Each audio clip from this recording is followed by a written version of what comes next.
Hola, buenas tardes a todos y a todas desde la distancia.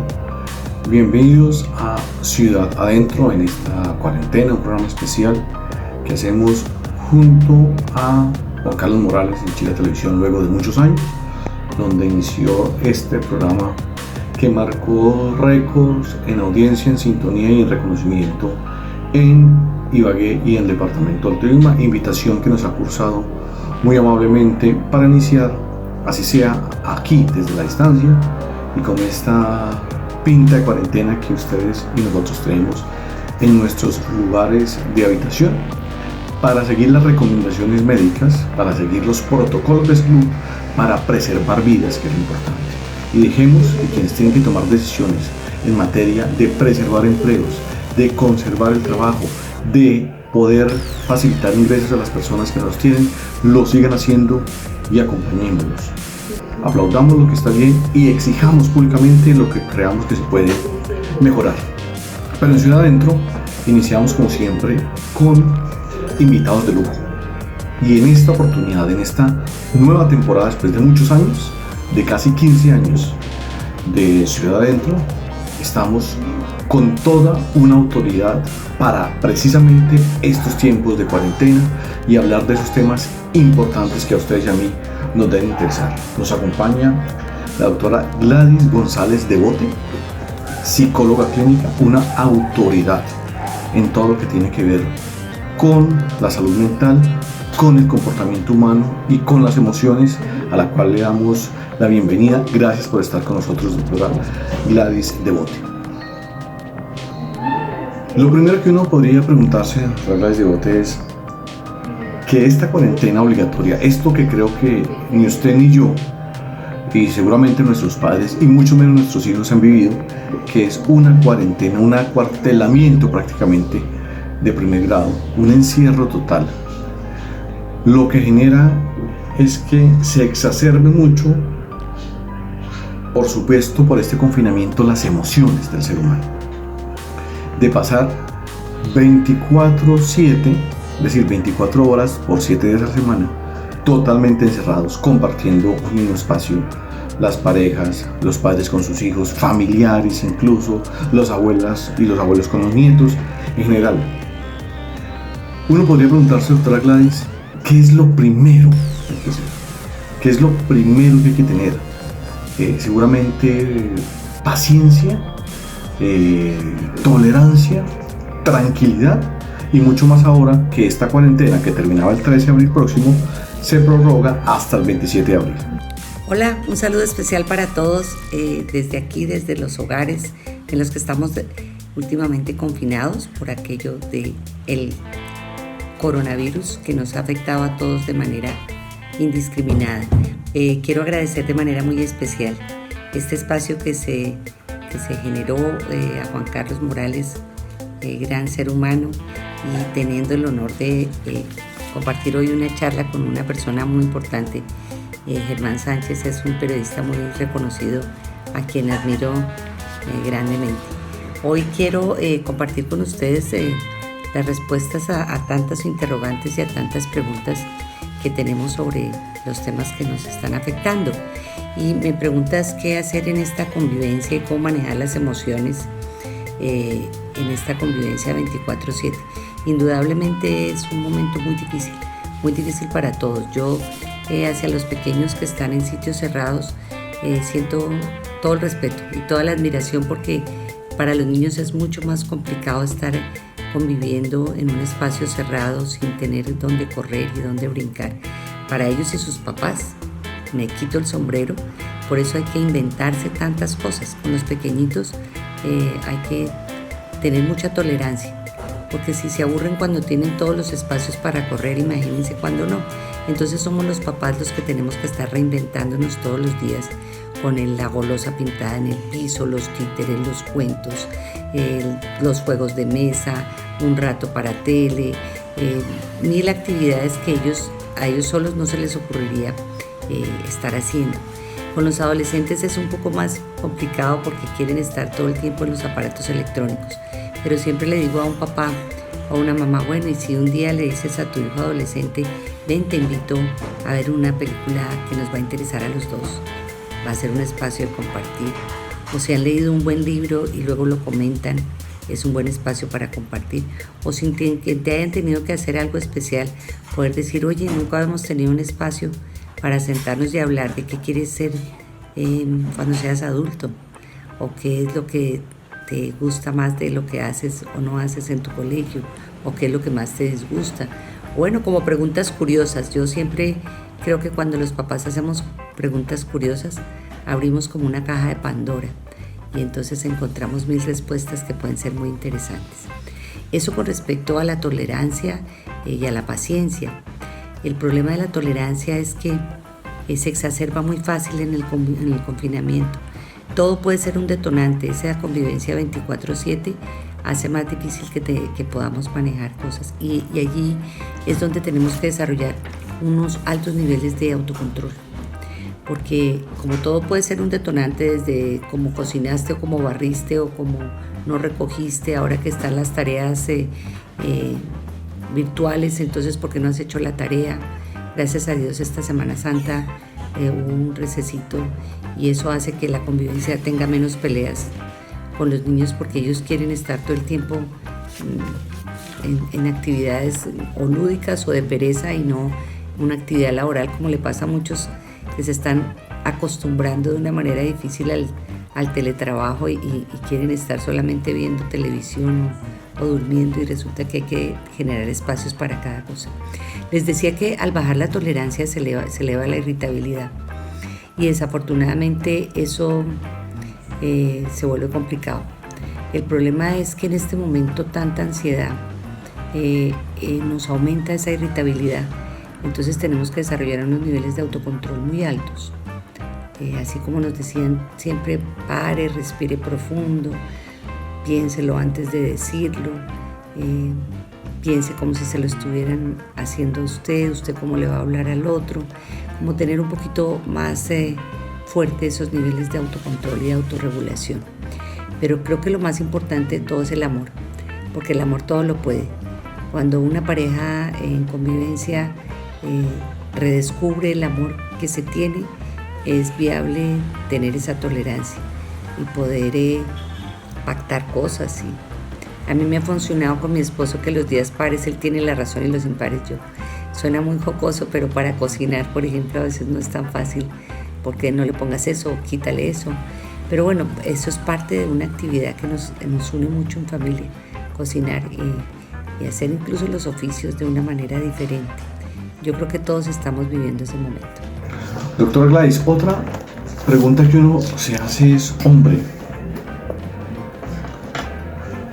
como estamos luchando contra la incertidumbre, el miedo, hay que reconocerlo, la zozobra, de alguna forma la angustia, que unos seres humanos la viven de una forma, otros la viven de otra, a unos les da más duro, a otros menos duro, unos controlan más las emociones, pero esa incertidumbre sobre la vida misma, sobre saber que algún familiar, algún amigo puede adquirir el virus, este virus mortal del COVID-19, o uno mismo puede ser portador silencioso, ¿cierto? Asintomático, y no transmitirlo, que cuando se sale a hacer esa vuelta bancaria se hace una vez a la semana, o se sale al supermercado rápidamente, se vive una tensión permanente, una zozobra permanente con uno mismo, y eso de alguna forma se irradia sobre el espacio vital con que estamos con la familia y demás.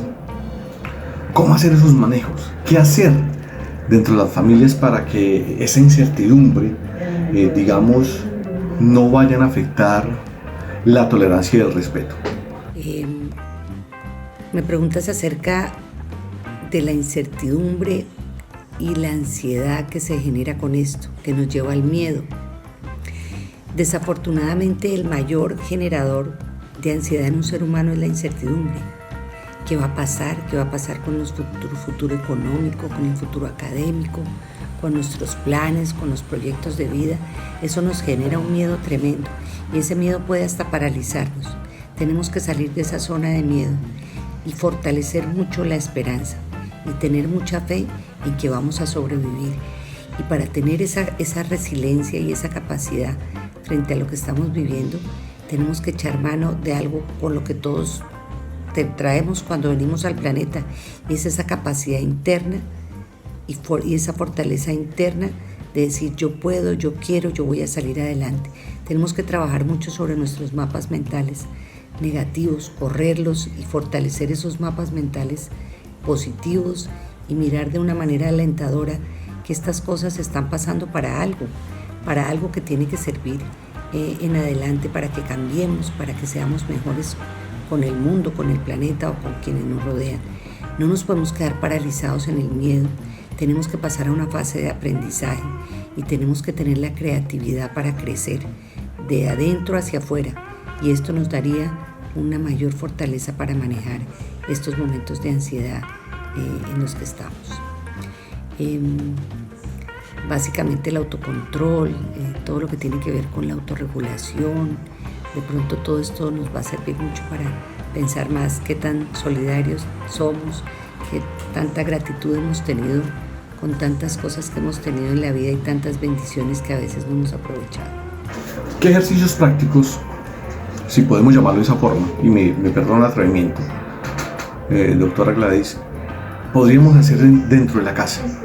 Mire, el alcalde, si mal no recuerdo, de la ciudad de Cali, que es médico también, a través de sus canales, los medios de comunicación y las TICs, ha promovido algo que se llama las actividades vitales, que no solamente es pasar programación, digamos, para que expertos de sus indeportes y demás le generen a la gente algún tipo de actividad de media hora, 15 minutos, una hora, todos los días, en unas rutinas y demás, sino que además ha dicho, hombre, dediquemos a hacer eso que a veces en la casa no hacíamos, desde limpiar las paredes, arreglar la chapa de una puerta que esté mal,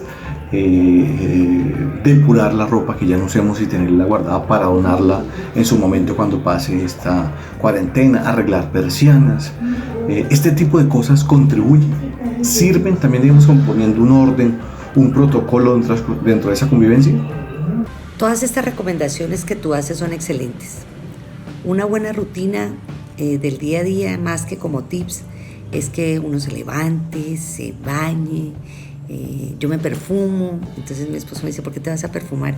Porque hoy voy a hacer una actividad especial, porque hoy voy a hablar con una amiga, porque hoy tengo una reunión virtual con mis compañeros de trabajo, porque acuérdate que hoy vamos a almorzar todos en familia, tengo mi familia regada por muchos sitios, entonces vamos a almorzar todos en familia, pero lo importante es como que hagamos una rutina, no quedarnos ahí con la misma pijama todo el tiempo del confinamiento, sin ni siquiera bañarnos, dejando el reguero de la loza. No, hay que arreglar la casa, hay que mantenerla como un espejito. La cocina es un sitio particularmente importante, pues porque allí preparamos los alimentos, tiene que estar como una tacita de plata, y entonces así los platos parezcan multiplicarse 1000 veces, toca estarlos lavando.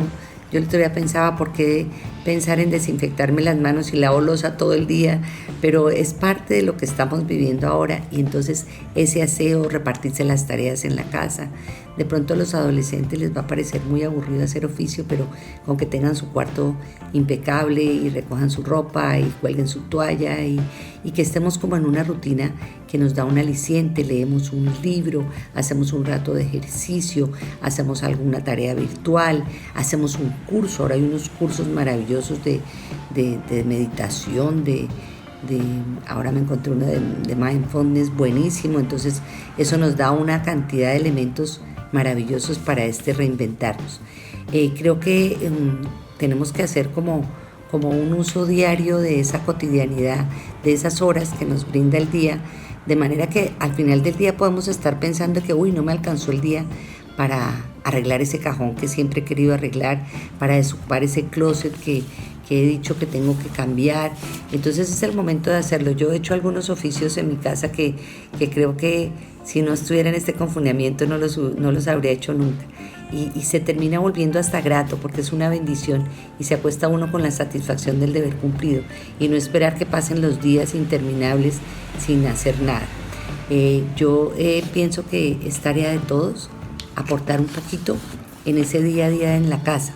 Cuando estamos la pareja solamente, o cuando están uno o dos miembros de la familia sueltos, digamos que es menos complicado, porque porque cada uno le queda más fácil ceder ante el otro, pero cuando somos más, es más necesario el repartirse las tareas. Esa convivencia en familia no es tan fácil. No sé, hay muchas actividades que yo creo que nos sirven para reinventarnos.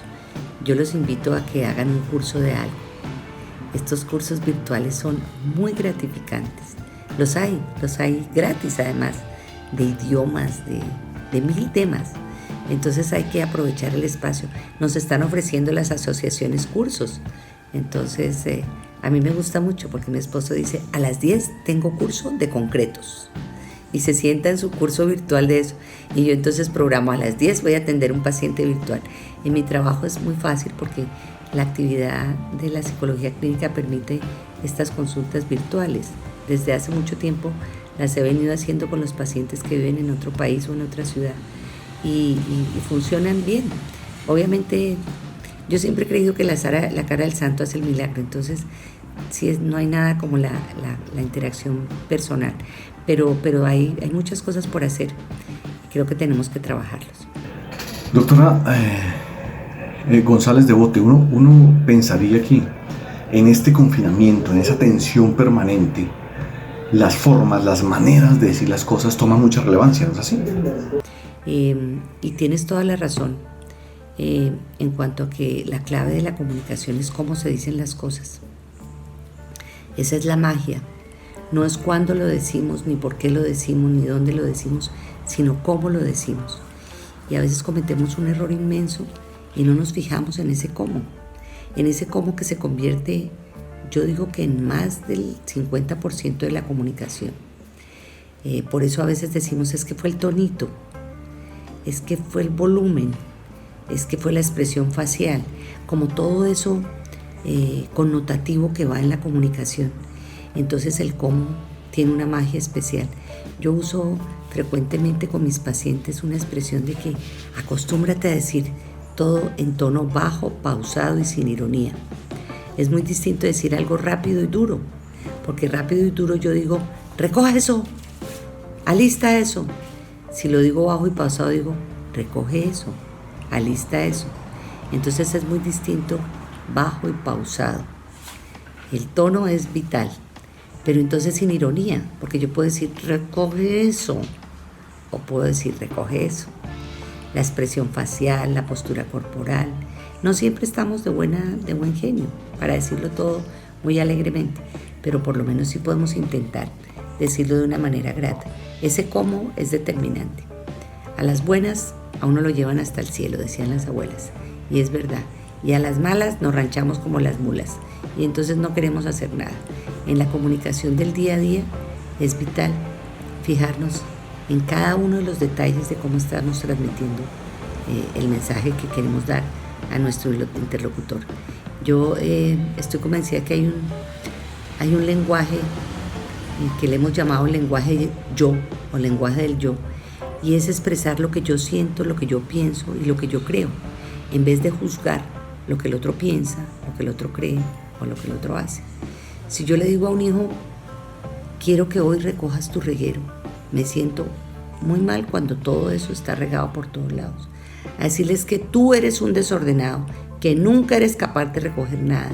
Y me imagino que vas a dejar todo ahí, porque estoy casi que presagiando lo que va a ocurrir. Es muy distinto cuando yo uso el lenguaje yo para decir lo que siento y lo que pienso. Me gustaría, yo quisiera, me hace falta, extraño que hagas esto. Casi hasta para expresiones amorosas. Es muy distinto decir siento como si no me quisieras a decir es que tú no me quieres. Cuando tú dices es que tú no me quieres, estás diciéndole al otro que yo sé leer tu pensamiento y tus emociones y estoy adivinando lo que sientes. Y es distinto cuando yo digo me gustaría que me expresaras de una manera diferente tus emociones. Siento como si no me quisieras. Entonces la persona va a decir, no sientas eso. Claro, lo grave sería cuando le dijeran a uno, estás en lo cierto, bueno, pero ese es otro cuento. Ahí se apaga y vámonos. Pero sí, es vital la forma como expresamos nuestras emociones, pero también nuestros pensamientos. Entonces, indudablemente, es la clave de la comunicación es el cómo. Pero también unas preguntas que uno se hace y que escucha además, que lee, que palpa en el ambiente, que ausculta en las redes sociales. Por ejemplo, a las personas que les tocó el confinamiento y ya no se soportan, o ya no se hablan, ¿cierto? Y por esta circunstancia les tocó dos hermanos que ya no se hablaban, el esposo y la esposa, el padre y el hijo, los primos, es decir, ¿cómo llevar eso? ¿Qué hacer para eso? Tú dices, ¿qué pasa cuando en una familia hay un par de personas que de pronto ni se hablan o se cargan mucha bronca? A mí me preocupa mucho eso en estos días, ¿saben? Porque hemos pasado un poco del tema de herramientas para la convivencia a herramientas para bloquear la violencia intrafamiliar. Yo creo que hay situaciones extremas. Hay situaciones extremas y recientemente me preguntó una persona que trabaja en salud mental cómo deberíamos abordar desde la perspectiva de los trabajadores de la salud mental y psicológica esto. Y les decía definitivamente, cuando hablamos de violencia intrafamiliar marcada por agresiones físicas que pueden terminar incluso con la muerte de un miembro de la familia, creo que hay que tener otras medidas diferentes, porque ahí estamos hablando de una patología clínica. Y yo le digo a todas las mujeres o todos los niños que estén viviendo una situación de violencia intrafamiliar, o todos los hombres que estén viviendo una situación de violencia intrafamiliar, o todos los ancianos que muchas veces son maltratados, que este es un momento importante para no quedarse ahí recibiendo maltrato. Ha sido tan alarmante el evento que instituciones gubernamentales ya han definido albergues para personas que están siendo víctimas de violencia intrafamiliar. Entonces esas personas pueden salir a la calle, aun si no están en pico y cédula para salir, y acudir al bienestar familiar, a la fiscalía, a la Cruz Roja, a la Defensa Civil, a la policía, a la comisaría de familia, a cualquier ente más cercano que puedan tener y reportar su caso de violencia intrafamiliar, porque se están disponiendo unos albergues para que estas personas puedan llegar a esos sitios de confinamiento. No quiero ni siquiera pensar en los niños que pueden estar siendo abusados reiterativamente en sitios de confinamiento, en este momento de confinamiento. Entonces, esos son casos extremos. Pero bueno, hablando de condiciones normales donde no hay una patología ni una situación tan crítica como la que acabo de describir, que me preocupa enormemente, porque es que todos estos temas de la tolerancia y el amor y todo esto se dan en circunstancias en que tenemos parejas y familias que conviven sanamente y que como todos peleamos y como todos a veces discutimos o disentimos, pero hay unos casos que rayan en la patología y ya tenemos que pensar en otras medidas. Yo estos días he estado pensando que cuando tengamos en una familia a alguien cercano con el que no se habla, escríbale una carta, así como la hacíamos antiguamente, una carta en la que le podemos decir: mira, yo finalmente he pensado que no podemos seguir en esta distancia, a mí me gustaría que pudiéramos volver a hablar, siempre en lenguaje yo, sin juzgar, porque es que cuando uno juzga por escrito o presencialmente, la otra persona se defiende y se arma una agazapera. Pero cuando uno no está juzgando, sino expresando lo que siente, una buena carta podría producir el acercamiento. Desafortunadamente a veces no sirve el acercamiento y hay que pensar en un alejamiento. Recientemente te decía que cuando las parejas están conviviendo en un mismo espacio, a veces, o no solo las parejas, cualquier miembro de la familia, a veces la situación es tan tensa que no es suficiente la carta. No serviría la carta porque desafortunadamente hay demasiadas diferencias o hay cosas guardadas de hace mucho tiempo. La gente se acostumbra como a barrer debajo del tapete los inconvenientes y no los verbaliza ni los soluciona. Llega un momento que nada cabe debajo del tapete y explotan las emociones de una manera brutal. Recientemente tuve que decirle a un adolescente: ¿sabes qué? Yo quiero que tú evites cualquier contacto con tu hermano, solo lo cordial y respetuoso, pero no quiero que te sigas hablando con él, porque cada vez que hablan terminan peleando. Entonces manejemos una total cordialidad, sin dominancia, sin sumisión, sin tono de voz alto, sin ironías, pero evita el contacto, porque a veces es muy difícil. Se estaban golpeando casi todos los días y para los papás eso es un lío en un par de adolescentes. Entonces, a veces el distanciamiento va a ser necesario, pero sí podemos procurar esos acercamientos.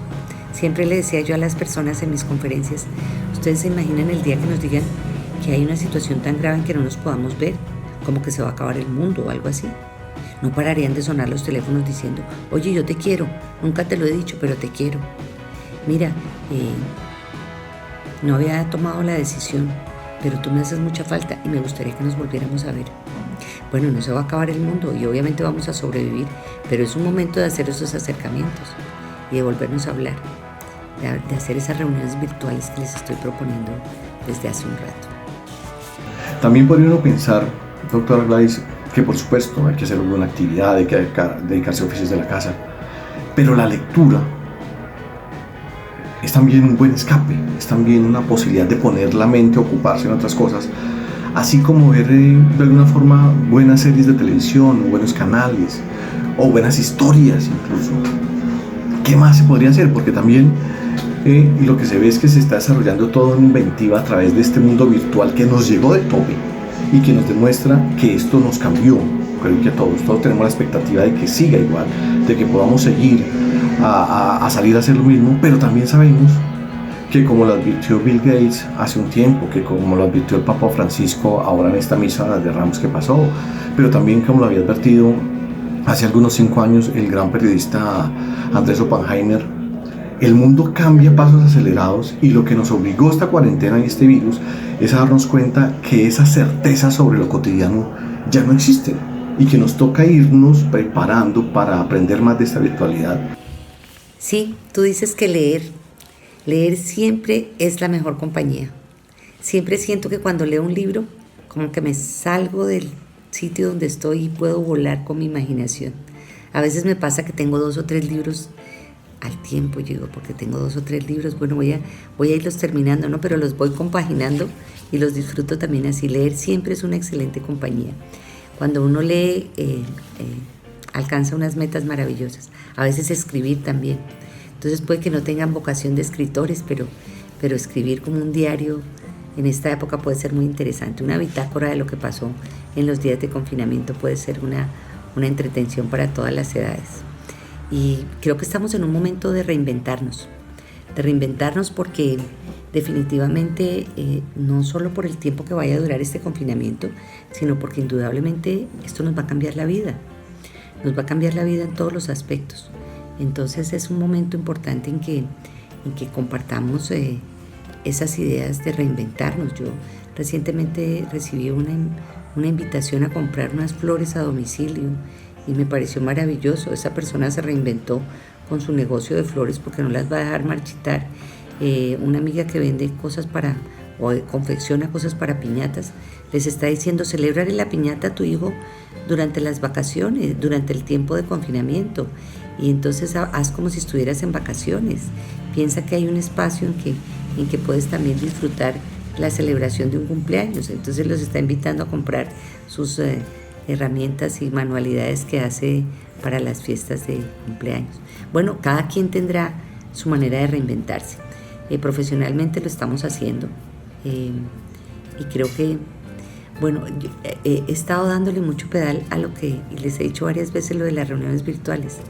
En las últimas semanas, la semana anterior, hicimos una fiesta de disfraces con mi nieto, que vive en Francia. Y entonces en cada casa, porque mi otra hija vive también en otro sitio, y nosotros acá desde Ibagué alistamos disfraces. Hicimos una fiesta de disfraces y salíamos disfrazados y volvíamos con otro disfraz y duramos lo que duró el tiempo de Zoom gratuito que tenemos en esta época histórica, disfrazándonos. Pero como les digo, hacer una comida, qué rico, y brindamos con la copa y contamos anécdotas, y ahora hay unas herramientas tecnológicas maravillosas. He disfrutado mucho ese Zoom, no solo para las reuniones de trabajo, sino para las reuniones familiares, porque no tenemos otra forma. Pero bueno, para lo que sigue también tenemos que pensar cómo nos vamos a reinventar y qué tenemos que hacer para poder no quedarnos cruzados de brazos.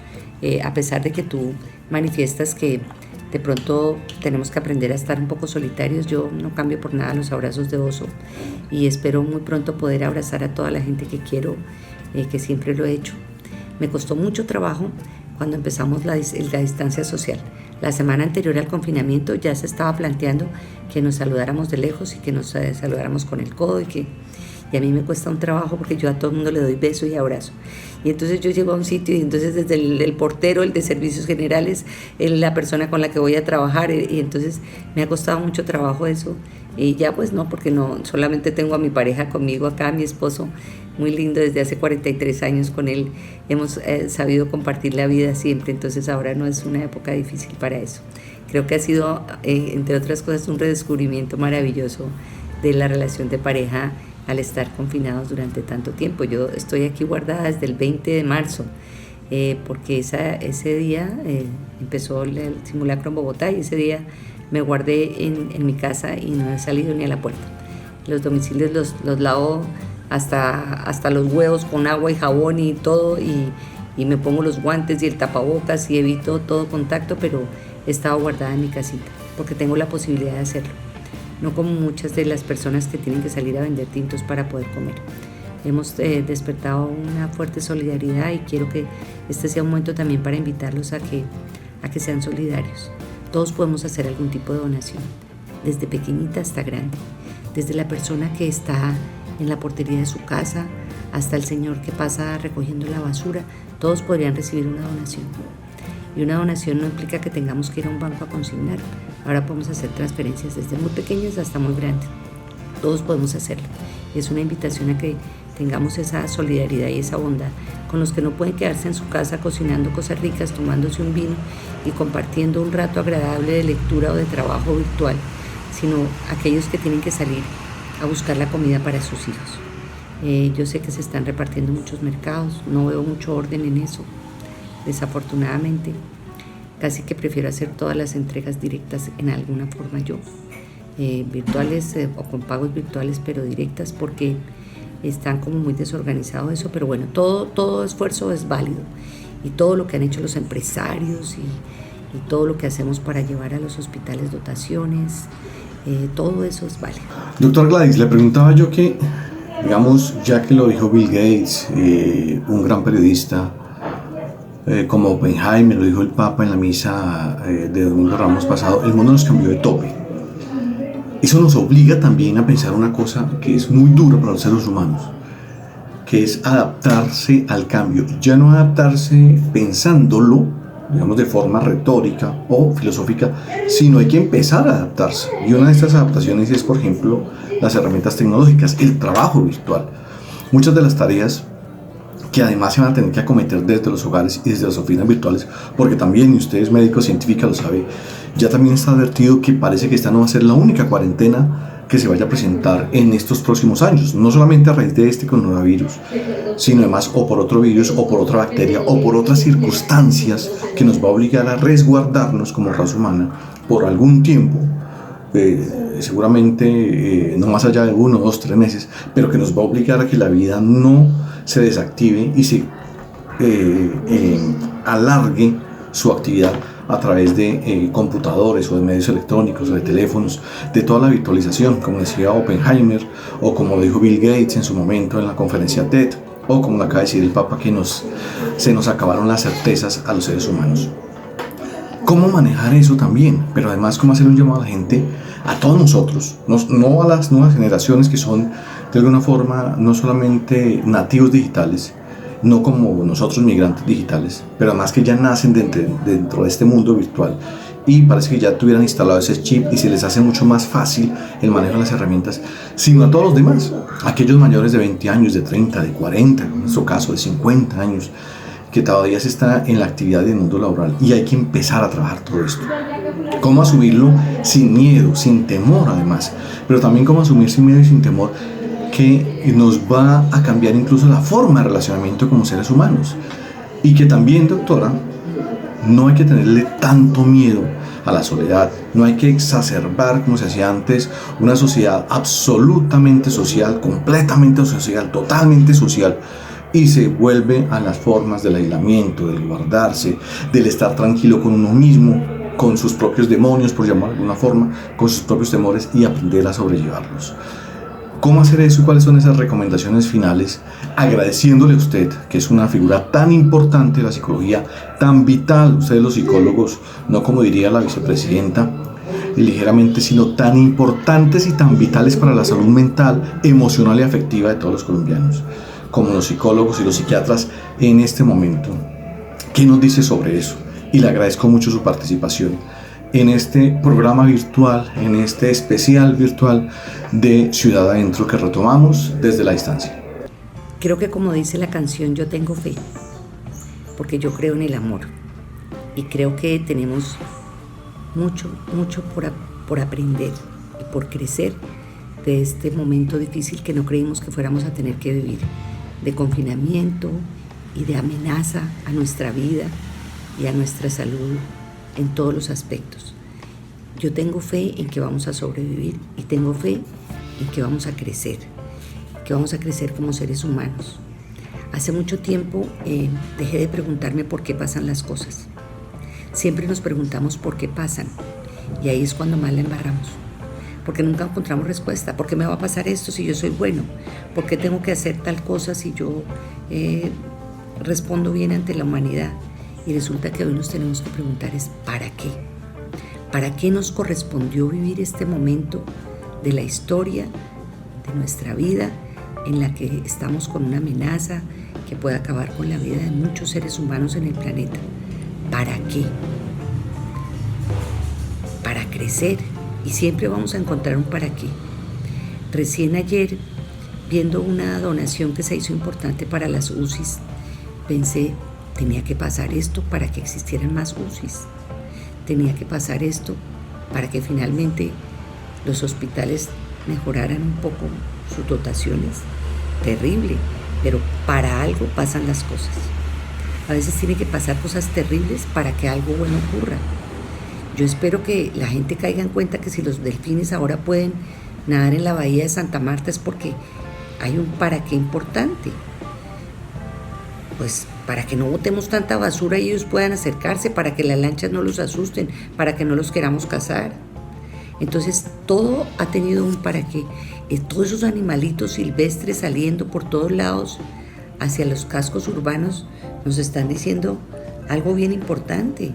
Vamos a tener que aprender que de esta experiencia amarga hay cosas buenas. De pronto para que empecemos a cuidar el planeta, para que dejemos de contaminar tanto, para que seamos mejores seres humanos, para que nos acerquemos a nuestros hijos, para que seamos más ordenados, para que ahorremos más, para que despilfarremos menos, para que valoremos esos abrazos, para muchas cosas buenas. La tarea que yo les dejo, además de agradecer inmensamente a estos dos grandes periodistas por haberme invitado a hablar un rato con ustedes, lo que más quiero y lo que quiero darles de tarea es que piensen en que sí podemos convivir en armonía, que cada uno allá con su propio pensamiento y con su propio yo recapacite y piense para qué me está pasando esto y en qué zona me voy a ubicar.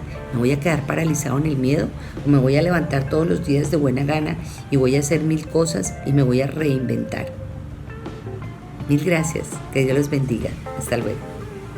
Muchas gracias y como siempre, mis respetos, mi admiración y gracias por contarle a través de las redes sociales, de los medios de comunicación, a todos los ibaguereños de estas sugerencias, de estos consejos, de su visión y sus conceptos sobre esto que son bien importantes. Les prometo que para nuestro próximo encuentro, que estoy haciendo además desde el cuarto de mi hija mayor, saldré con ropa y con una pinta, digamos, menos de cuarentena, más adecuada para la televisión, por supuesto, sin gorra, porque además la tengo, pues porque yo inicié un poquito antes la cuarentena porque tuve una gripa que me tocó todo antes de toda esta situación. Entonces, en ese aislamiento social que llamaron antecitos de todo este tema de unas semanas después, 8 o 15 días después de la cuarentena, me tocó empezar a hacer a mí teletrabajo, digamos, sobre este tema de la gripa y demás, o sea que yo ya llevo un tiempo mucho más largo y por tanto pues no es una de las salidas a donde el barbero o el peluquero lo que me ha tocado, pero prometo que lo haré. Muchas gracias, Dios los bendiga, cuídense. cuídense, a cada uno de los que me está escuchando y de las que me está escuchando. Cuídense, tómense en serio esta situación. Esta no es una situación para tomársela a la ligera. Cuídense, lo importante es la vida, lo económico se puede construir, se puede volver a levantar. Esta no es una dicotomía de discusión entre la vida y la economía, no. Primero la vida, porque sin vida no hay economía. Muchas gracias, Dios los ampare, Dios nos cuide. Pídanle al ser en que crean, tranquilícense en alma, en cuerpo y en espíritu. Muchas gracias por estar en este especial de Ciudad Adentro. Abrazos a los productores, a nuestros editores, por supuesto a Juan Carlos Morales en Chira Televisión. Mis redes sociales me encuentran como Germán Sánchez en Face y me encuentran como Germán Santol 2, Germán Santos 2 en Twitter. Muchas gracias y nos estamos viendo. Saludos para todos.